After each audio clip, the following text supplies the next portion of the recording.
video mengenai tugas untuk UAS mata kuliah hukum perdata, acara perdata. Di sini saya akan membuat video mengenai utang piutang. Saya sebagai mediator atau mediasi ya, mediator. Di sini juga ada sebagai siapa? Sebagai tergugat. Siapa namanya? Siti Hairunisa. Dan ini sebagai penggugat. Areta Melia. Oh, Areta Melia. Di sini saya akan menjelaskan ya mengenai mediasi ini, bahwasanya utang piutangkan mengenai keuangan ya, apakah tergugat ya, apakah benar meminjam uang kepada penggugat dengan nominal jumlah uang itu berapa? 100 juta. 100 juta rupiah. Oh, apakah penggugat benar saudara Siti Hairunisa meminjam nominal sebesar itu? Benar, Pak. Itu hitungannya dalam jangka kurun waktu berapa bulan, atau berapa minggu, berapa tahun, sampai penggugat ke pengadilan ini, saya sebagai mediator untuk bagaimana gitu enaknya ataupun jalan keluarnya untuk utang piutang ini. Oke, sebelumnya saya jelaskan kronologinya terlebih dahulu ya Pak ya. Ya. Bahwasannya saudari Siti Hairunisa ini meminjam uang kepada saya sekitar 1 tahun yang lalu, dan beliau janji untuk mengembalikan dalam jangka kurun waktu selama 2 bulan. Akan tetapi dalam sudah setahun berlalu ini tidak ada kejelasan dalam akad kita pada waktu saya meminjamkan uang terhadap ibu Siti Hairunisa ini. Nah, makanya saya supaya masalah ini dapat selesaikan dengan baik, maka saya langsung ke pengadilan, karena memang beberapa waktu lalu saya juga sudah berusaha untuk menagih secara pribadi, namun tidak ada respon baik dari ibu Siti Hairunisa ini. Begitu Pak. Sudah 3 kali saya menagih, tapi tidak ada respon, maka saya langsung melayangkan gugatan kepada pengadilan agama Kota Serang.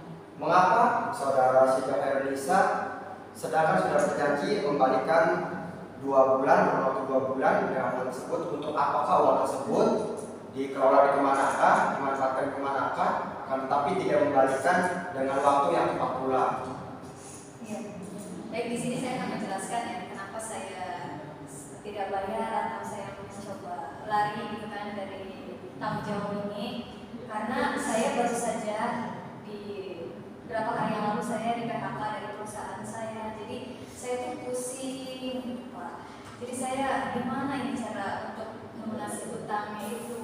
Jadi saya tuh benar-benar kehilangan arah gitu. Jadi saya mencoba untuk melarikan diri. Itu uang itu sebenarnya saya bukan untuk berfoya-foya atau apapun, tapi kebetulan saya mempunyai orang tua, dia sakit keras. Jadi saya harus membiayai itu. Jadi seharusnya kalau kita mempunyai utang gitu ya, jadi jangan keluar dari tanggung jawab. Jadi hubungi dulu.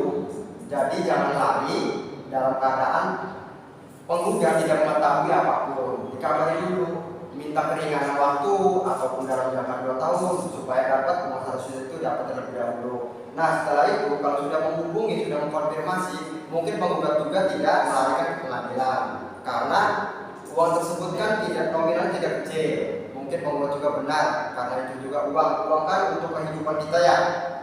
Nah, terus jalan akhirnya ini ya, apakah penggugat ingin meminta kurang lebih 1 bulan lagi?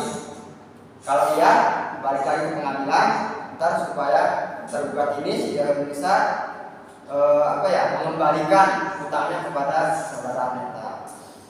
Baik, terima kasih Pak sebelumnya kalau misalnya ibu itu memang keadaannya demikian, sebenarnya sih tidak apa-apa gitu. Tapi ketika saya mencoba untuk meminta kejelasan, tapi tidak ada kejelasan sama sekali dari ibu. Sedangkan ini waktunya jangkanya sangat cukup lama gitu ya, selama 1 tahun lebih gitu. Tapi tidak ada kejelasan sama sekali. Makanya kenapa saya melayangkan gugatan. Tapi kalau misalnya memang keadaannya seperti itu pun, bisa saya maklumi kalau memang ibu dalam keadaan ekonomi yang sulit begitu. Jadi mungkin Bapak saya nggak apa-apa minta jangka dalam waktu 1 bulan untuk ibu bisa mengembalikan uang tersebut. Namun ketika tidak bisa dikembalikan, ya saya layangkan kembali gugatan yang terhadap ibu Siti Wahyudin. Saya sebagai moderator ya untuk jalan tengah ini bahwasanya penggugat kalau misal tergugat ini tidak membayar lagi mungkin akan datang lagi ke pengadilan. Nah, ada surat keterangan juga ya, ntar dari saya juga moderator dari Hapsi. Iya, moderator. Nanti ada surat juga ya, buatkan berdua ya. Mungkin cukup ya, mungkin sedikit cukup. Silakan, coba. Baik, terima kasih ya Pak. Iya. Terima kasih. Saya sebagai Nicholas Ardi telah membuat video ini. Semoga Bapak Rizky ya dapat melihat video ini, dan mohon maaf jika ada kata-kata yang salah dan kurang tepat.